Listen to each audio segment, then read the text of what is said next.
El capítulo 10 de Primera de Corintios comienza de una forma curiosa. Dice, porque no quiero, hermanos, que ignoréis que nuestros padres, todos, estuvieron bajo la nube, todos pasaron el mar. ¿De quién está hablando? ¿Quiénes son los que en Moisés fueron bautizados en la nube y en el mar? Israel. Y va Pablo y le dice a los de Corinto, una colonia romana de origen griego, les dice que esos son sus padres. Pero a ver, Efraín, el apóstol Pablo, cuando iba a un sitio nuevo, a un sitio gentil, primero iba a la sinagoga y predicaba a los judíos. Ahí habría judíos, seguramente, pero que sepas que en Cristo no hay ni judío ni gentil. Y lo hemos escuchado antes. Aparte, los padres de los judíos, pues será la tribu de Judá, será la tribu de Benjamín, que se asoció a ellos, la tribu de Leví, porque el templo estaba allí, en Jerusalén. Pero la tribu de Dan son los padres de los judíos, la tribu de Gad son los padres de los judíos, la tribu de Aser son los padres de los judíos, la tribu de Neftalí, y etcétera, etcétera, son los padres de los judíos. Una expresión que nunca me ha gustado es cuando se habla de los padres de la Iglesia y se menciona una serie de creyentes, algunos muy interesantes, otros ya tenían la mezcolanza romana y también se les llamó padres de la Iglesia, como si nosotros nos debiésemos a ellos, como si nuestra fe proviniera de ellos.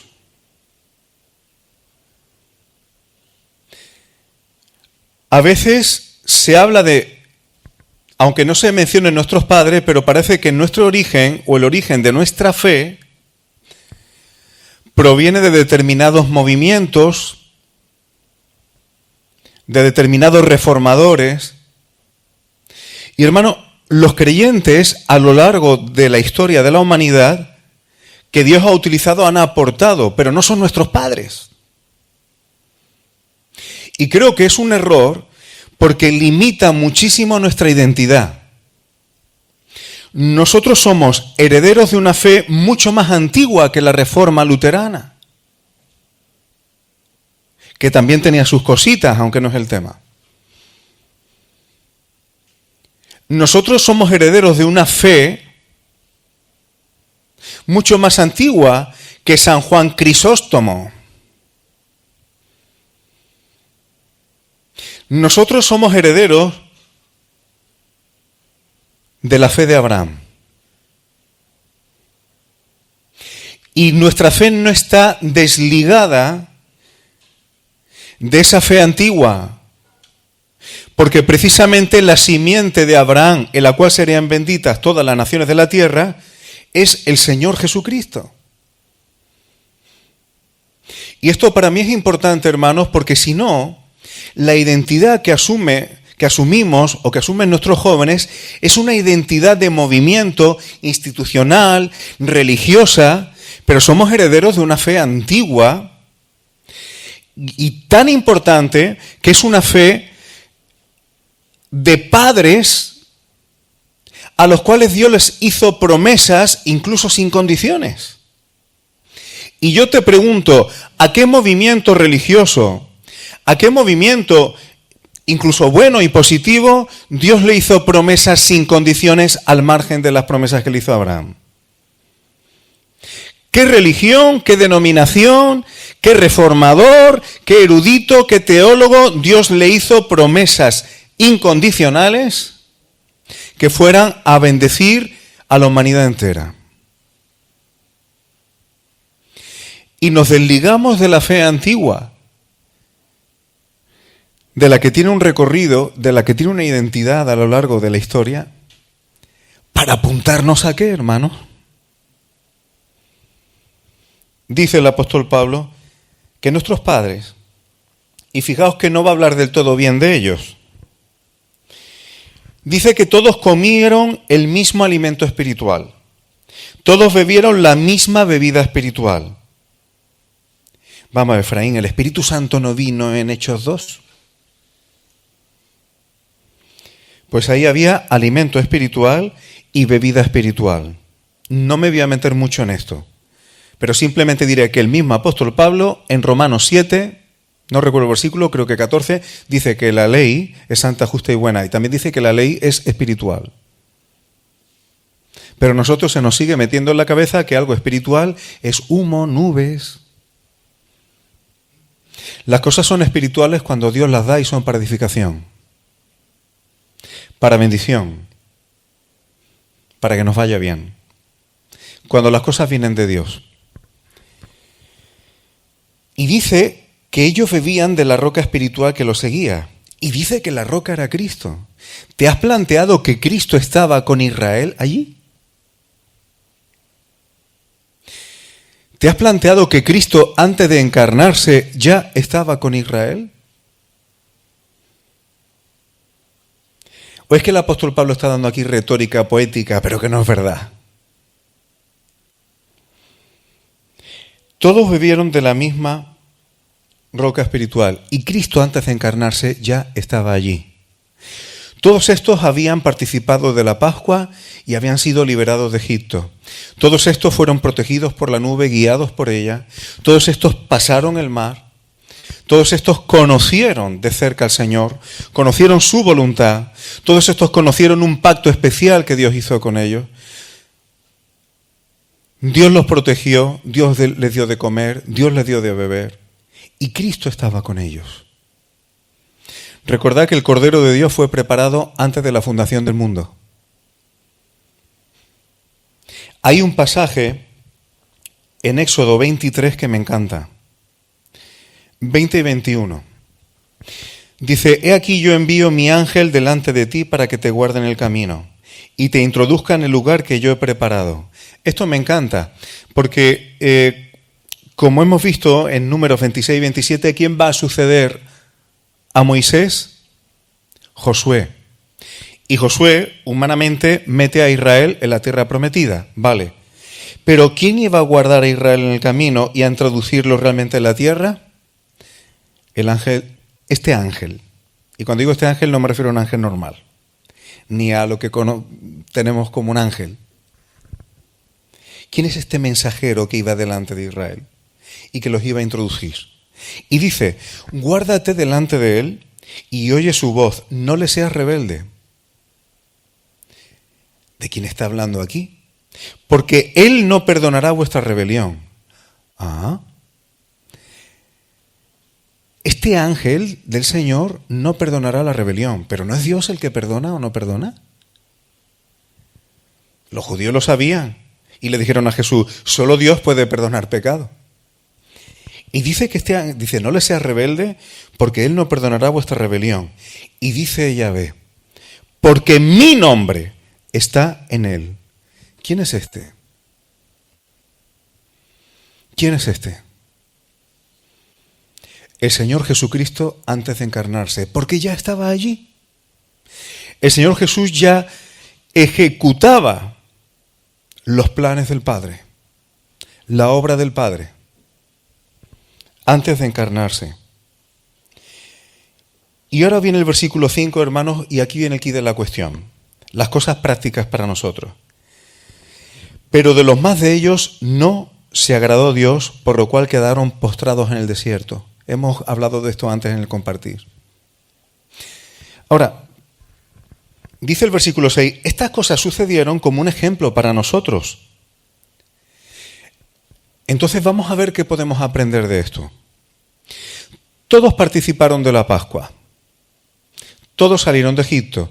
Todos fueron bautizados en la nube y en el mar. Todos bebieron la misma bebida espiritual, la misma comida espiritual, y Cristo estaba allí. Pero de muchos de ellos no se agradó el Señor y quedaron postrados en el desierto y no entraron en la tierra prometida. Ahora vamos a trasladar esto a nuestras circunstancias. Todos los que hemos recibido al Señor Jesús, los que hemos pedido perdón de nuestros pecados y hemos sido limpiados con su sangre, todos los que hemos recibido el Espíritu Santo, Todo lo que hemos sido instruidos en la palabra de Dios, escuchamos la palabra de Dios. Todos estamos en condiciones muy parecidas. La pregunta es, ¿se agrada el Señor de nosotros? Cristo está con nosotros. El Señor Jesucristo nos ofrece. Él es comida espiritual y bebida espiritual. Hemos participado de estos símbolos, bueno, no están ya aquí en la mesa, hace un momento. Era pan físico, era vino físico, pero sabemos que está representando comida y bebida espiritual. Todos hemos participado de la mesa del Señor. Gloria a Dios. Ahora la pregunta es, para ti y para mí individualmente, ¿se está agradando el Señor de ti y de mí? Aquí ya el terreno de juego pasa a cada uno en particular. ¿Y por qué el Señor no se agradó de ellos? ¿Qué podemos aprender de esto? Dice, para que no codiciemos. Es que ellos codiciaron. Y Cristo no ha venido para que nosotros podamos codiciar y da igual. Ni seáis idólatras como algunos de ellos. Por tanto, Dios no se agradó de ellos porque codiciaron, idolatraron, y aquí hay un detalle que voy a subrayar en el 7 con respecto a la idolatría, porque con esto nos vamos a entretener un poquito. Y guarda relación con lo que el apóstol Pablo va a decir después. Cuando está hablando no seáis idólatras como algunos de ellos, según está escrito, fijaos a qué está vinculando la idolatría. Se sentó el pueblo a comer y a beber y se levantó a jugar. Está vinculando la idolatría con comer, beber y ocio.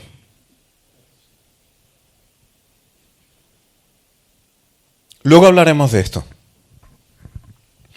Versículo 8. Ni forniquemos. Esto lo hemos visto hace poco con lo que pasó con las mujeres moabitas. Por eso dice, cayeron en un día 23.000. Ni tentemos al Señor. Pusieron a prueba al Señor, como algunos de ellos, y por eso mandó a las serpientes. Ni murmuréis, este pecado que parece que no es grave. Hay pecados que nos escandalizan, pero la murmuración parece que da igual. Es rarísimo que alguien pida perdón por haber murmurado. Yo he visto a gente pedir perdón por haber cometido adulterios, por haber cometido fornicaciones, yo he visto a gente pedir perdón incluso por haber estafado. Y por distintos tipos de pecados que chocan, pero pedir perdón por murmurar, qué difícil. Es rarísimo. Extraño. Parece que no es grave. Tampoco es mi opinión, ¿no? Y no se lo cuentes a nadie. Parece que estoy queriendo cortar. Y el que tiene oído murmurador, por supuesto, no se lo va a contar a nadie. Se lo dirá a alguien que le dirá que no se lo cuente a nadie. La gente murmura porque también hay oídos murmuradores. Así que, dice el versículo 11 después, y estas cosas le acontecieron como ejemplo y están escritas para amonestarnos a nosotros, es decir, para darnos un toque de atención. A quienes han alcanzado los fines de los siglos. Nosotros que estamos viviendo en estos tiempos, los fines de los siglos, todavía más fines que en ese momento, estas cosas están escritas para que aprendamos, para darnos un toque de atención. ¿Por qué Dios no se agradó de muchos de los que habían participado de comida y bebida espiritual y habían pasado por experiencias espirituales, habían entrado en pacto con Dios, Dios los había rescatado, habían conocido el Evangelio, vamos a decirlo así? Dios no se agradó de ellos porque codiciaron, idolatraron, fornicaron, tentaron al Señor y murmuraron.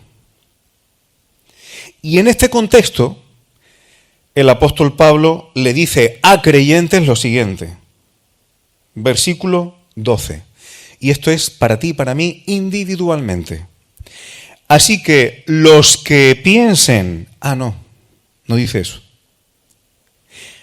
individual, el que piense estar firme, mire que no caiga.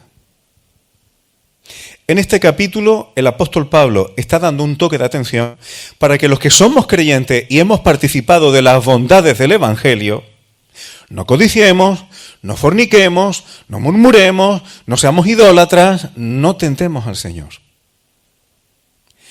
Porque el Señor de los que no se agradó tuvieron consecuencias. Y nosotros pensamos que en el reino, cuando el Señor Jesús vuelva, si no agradamos al Señor y caemos y no nos mantenemos firmes, ¿eso no va a tener consecuencias? Todo lo reducimos a infierno sí o infierno no. Pero los que somos creyentes debiéramos poner la vista en el reino y no en el infierno. Porque en el reino, cuando el reino venga, cuando el Señor Jesús venga a reinar en esta tierra físicamente, el lugar de cada uno no será el mismo. Y algunos humildemente, ay, no me importa, aunque yo esté en un apartamento de cartón, pero estando en el reino, eso es falso. Y el Señor Jesús, en todas las parábolas, bueno, en la mayoría, fijaos que está hablando del reino y dando advertencias constantemente, porque todo el mundo no va a estar en las mismas condiciones en el reino, aunque estén en el reino. Y luego dice el apóstol Pablo, no os ha venido ninguna tentación que no sea humana, porque incluso estas cosas en las que Israel falló, eran cosas que el Señor permitió, pero pudieran haber superado. Cuando nosotros somos puestos a prueba, si el Señor lo permite, es porque sabe que hay salida para poder soportar. El Señor conoce cuáles son nuestros límites. Y hasta cierto punto, el Señor no promete que nunca vayamos a ser tentados, pero sí promete que va a poner límites a que si somos tentados, a que esas tentaciones estén por encima de lo que somos capaces de soportar. Y yo tengo que confesar que hay hermanos nuestros que a veces pasan por pruebas que yo digo, Señor, si yo pasara por ahí, no sé si tendría fuerzas para eso. Y a veces sorprende cómo el Señor permite que haya hermanos que pasen por situaciones que desde luego son como un diamante trabajado. Versículo 14. Por tanto, amados míos, y ahora vuelve a insistir en una de las cosas de antes, porque va a guardar relación con lo que viene después. Huid de la idolatría. Fijaos, pocas cosas dice la Escritura que se huya de ellas. Por ejemplo, no dice huye de Satanás. ¿Dice que huyas de Satanás? Ahora, tampoco dice que lo busque. Dice que lo resistas y huirá. Cuando resistimos al enemigo, él huirá de nosotros. Pero Pablo le dice a Timoteo, huye de las pasiones juveniles. Y aquí está diciendo a una congregación, huid de la idolatría. Una expresión juvenil, salid por patas. No os acerquéis, que estas cosas se pegan, que sutilmente se van añadiendo y cuando te das cuenta la distancia recorrida es muy alta. Y ahora el versículo 15 a mí es un versículo que casi me hace gracia.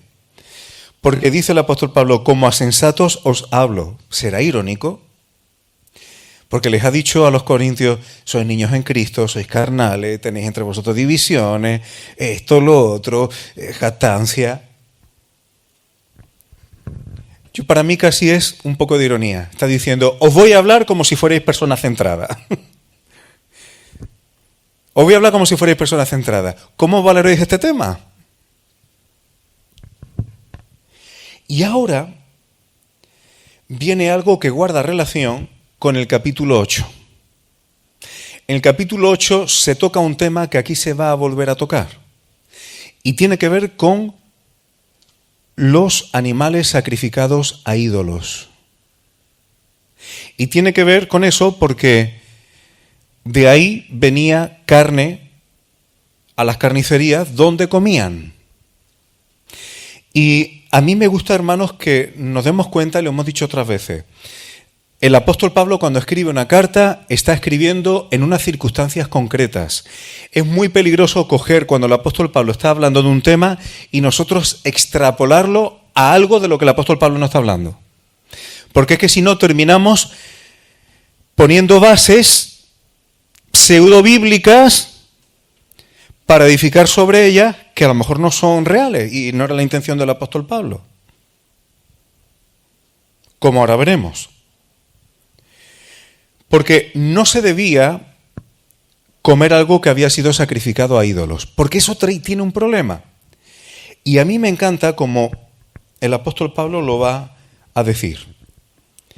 Dice el versículo 16 y 17, ¿la copa de bendición que bendecimos no es la comunión de la sangre de Cristo? ¿El pan que partimos no es la comunión del cuerpo de Cristo? Siendo uno solo el pan, nosotros con ser muchos somos un cuerpo y todos participamos de aquel mismo pan. Ahora luego lo vamos a explicar un poquito. Pero el 18 creo que es clave. Mirad a Israel según la carne. Ahora aquí sí se está refiriendo al Israel carnal, a los descendientes, directos en carne. Los que comen de los sacrificios. ¿De qué sacrificios comía Israel? Aquí el templo todavía no había sido destruido. ¿De qué sacrificios comía Israel? De los sacrificios que se hacían en el templo y anteriormente en el tabernáculo, en el santuario. Ahora, aquí viene el punto clave. ¿Los que comen de los sacrificios no son partícipes del altar? Esto quiero yo ponerlo en mayúscula, hermano. Cuando se come de un sacrificio de un altar, te estás haciendo partícipe de ese altar. Entonces, aquí el apóstol Pablo está poniendo tres situaciones. La primera, el mejor altar.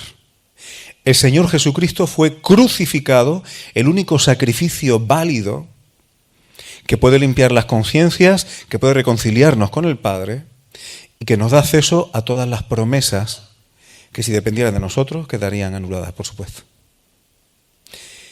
Entonces, ¿qué pasa? Cuando participamos de los símbolos, lo que estamos haciendo es participar todos del altar donde el Señor Jesús fue sacrificado. Estamos participando del sacrificio de Cristo juntos como cuerpo. Somos el conjunto, el cuerpo de los que participamos del altar del sacrificio de Cristo. De la adoración. Por eso comemos y bebemos. Y nos hacemos partícipes. Muchas veces decimos, esto es solamente un trocito de pan, es un poquito de vino, objetivamente sí. Pero lo que está simbolizando es que nos estamos haciendo partícipes del sacrificio de Cristo en la cruz y aceptamos su sacrificio para nuestras vidas. Por eso, cuando alguien nos visita o alguien no está en condiciones, pudiéramos decir, es igual, porque yo le pongo un poco de vino y tal, sí, pero la cuestión no es el objetivo. La cuestión es lo que está simbolizando. ¿Esa persona está participando del altar de Cristo realmente? ¿Esa persona está aceptando el sacrificio realmente? ¿Esa persona está siendo limpiada del sacrificio de Cristo realmente si hay pecados, por ejemplo, de los cuales nos ha perdonado, ordenado, o lo que sea? O si la persona no es creyente, no se ha entregado a Cristo, no está participando. Más allá del símbolo, es el hecho. Luego está Israel, que participaba del altar físico que Dios dio, pero que apuntaba al real, que era el de Cristo.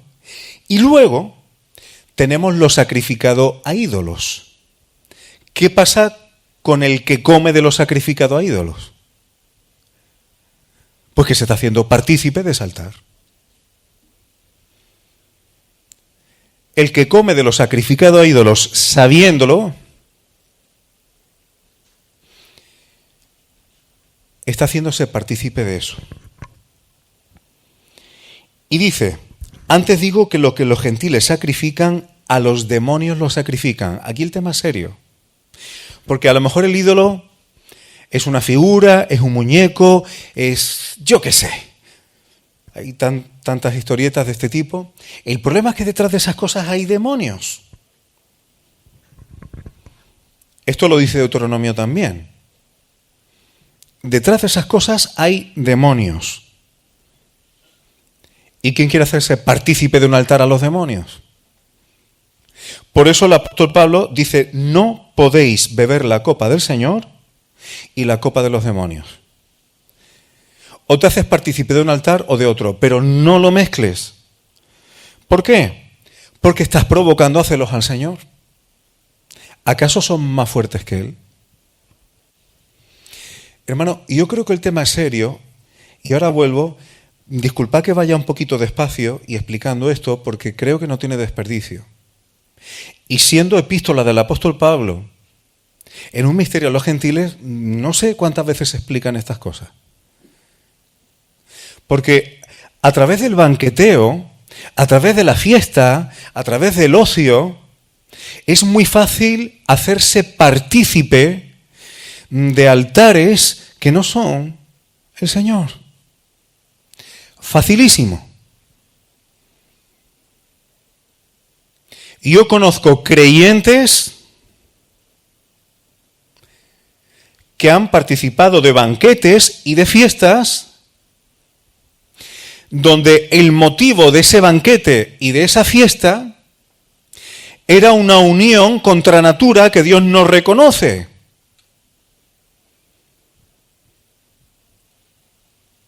Y lo digo así, hermanos, ¿qué pinta un creyente participando de eso? ¿Qué pinta un creyente haciéndose partícipe de eso? Y ahora luego coges y vienes a hacerte partícipe de la mesa del Señor. Eso es provocar a celos al Señor. Y he puesto esto como un ejemplo, pero pudiéramos poner muchos más, porque este mundo está lleno de ídolos y recordemos que detrás de los ídolos de este mundo hay demonios.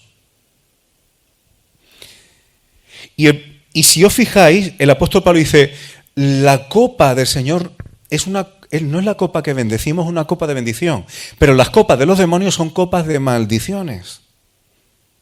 No va a traer nada nuevo, nada bueno, perdón. Fijaos si estas cosas tienen vigencia hoy día.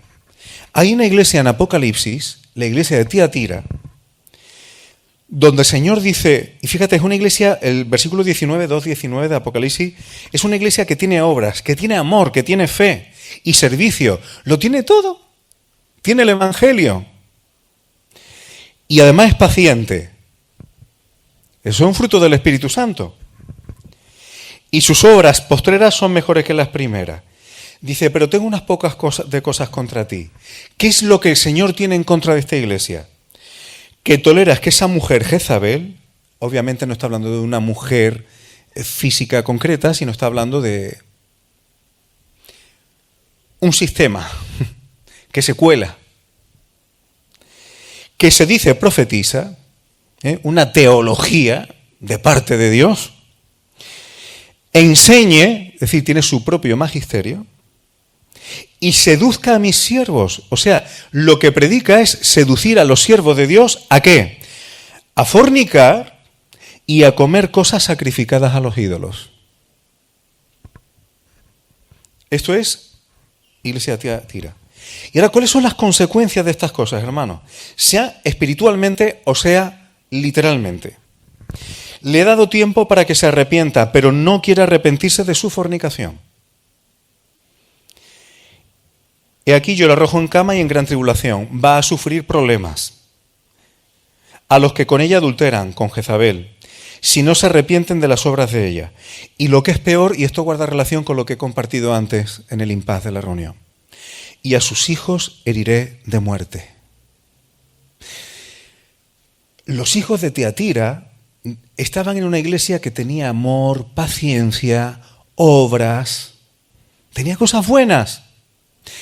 Pero cuando empezaron a escuchar a Jezabel, que enseñaba a fornicar y a comer de lo sacrificado a los ídolos, a mezclarnos con este mundo, porque somos creyentes, pero tampoco somos bichos raros, ¿verdad? ¿Y esto qué tiene de malo? Y ese tipo de cosas, a sus hijos heriré de muerte. Consecuencias para la generación posterior. Esto es serio, hermanos. Y ahora viene una de las cosas que suele ser peligrosa con el apóstol Pablo. Es decir, está dando una carta, está en un contexto y nosotros a veces cogemos algo que dice el apóstol Pablo, lo sacamos del contexto y como es el apóstol, lo hacemos un absoluto. Y lo sacamos del contexto. Dice el versículo 23, todo me es lícito, pero no todo conviene. Todo me es lícito, pero no todo edifica. ¿En qué contexto está esto, hermano? En las cosas que estamos hablando.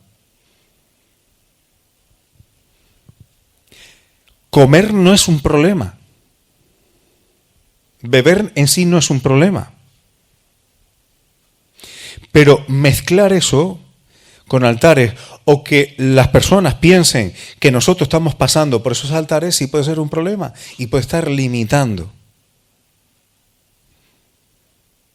Y yo puedo estar en ciertos contextos y sé que no voy a pecar. Y sé que puedo comer y beber en ciertos contextos donde no voy a estar a gusto y sé que no voy a pecar.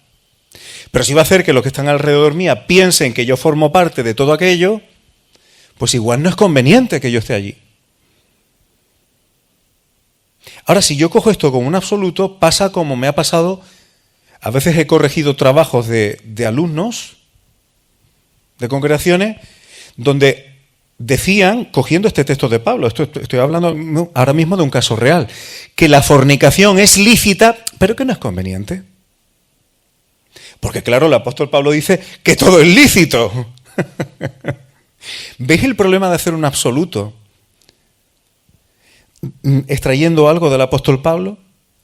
Y además no funciona, porque si no, llegamos a lo ridículo. Fijaos lo que va a decir después, el 25.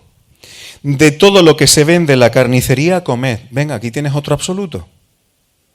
Ahora, cuando tú vayas a la carnicería, para ser bíblico y hacerle caso al apóstol Pablo, le dice al carnicero, póngame de todo lo que tenga, porque es que me lo dice la Biblia. Sería extraordinariamente ridículo, ¿verdad?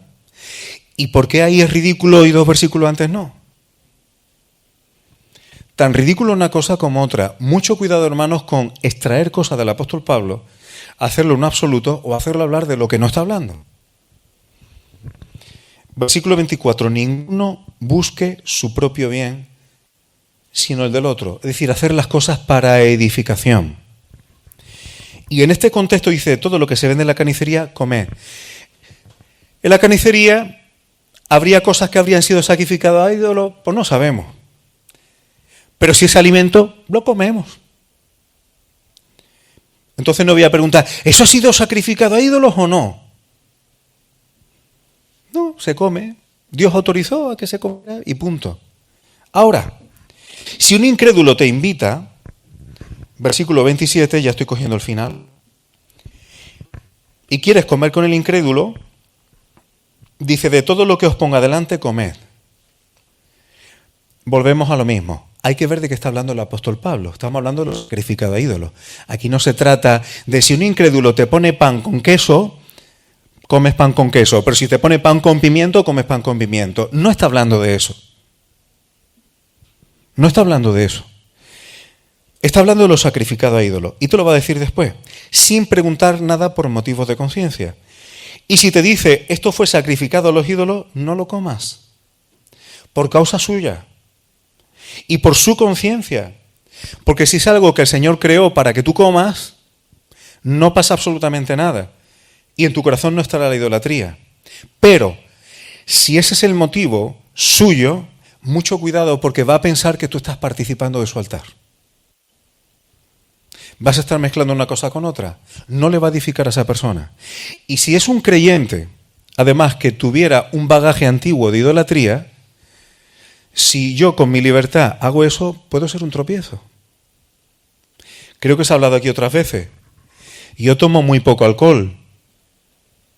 Pocas veces tomo alcohol. Raras veces y normalmente muy poca cantidad. Yo no tomo mucho alcohol. Pero si estoy con un creyente que tiene un pasado de alcoholismo o de lucha con estas cosas, ahora que en mi libertad, porque no tengo problema, le voy a estar tentando. Le puedo ser causa de tropiezo. Tenemos que hacer las cosas para edificación, hermano.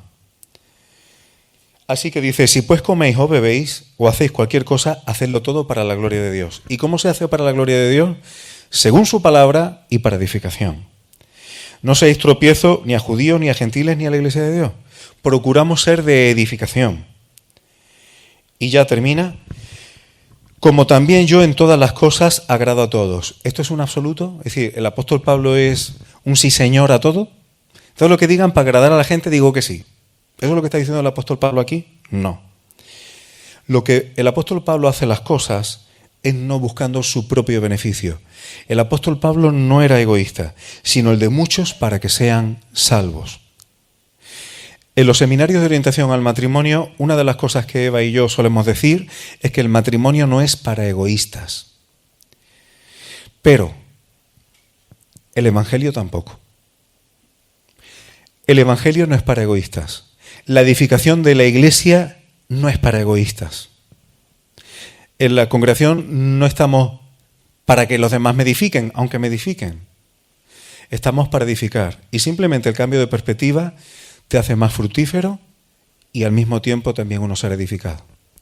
El apóstol Pablo aplica la palabra de Dios con la guía del Espíritu Santo en distintas circunstancias en las que los gentiles se veían, donde el Evangelio empezaba a prosperar, y con sentido común, palabra de Dios y Espíritu Santo ponía orden en estas cosas.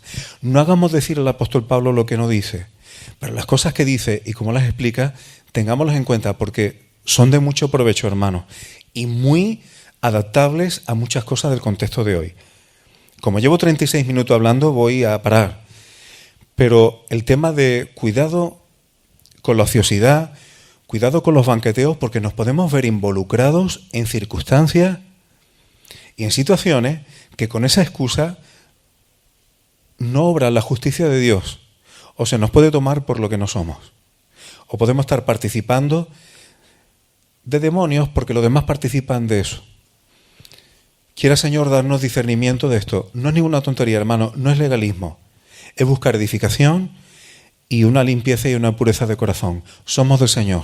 Sed santos porque yo soy santo, dijo el Señor. Bendito sea su nombre.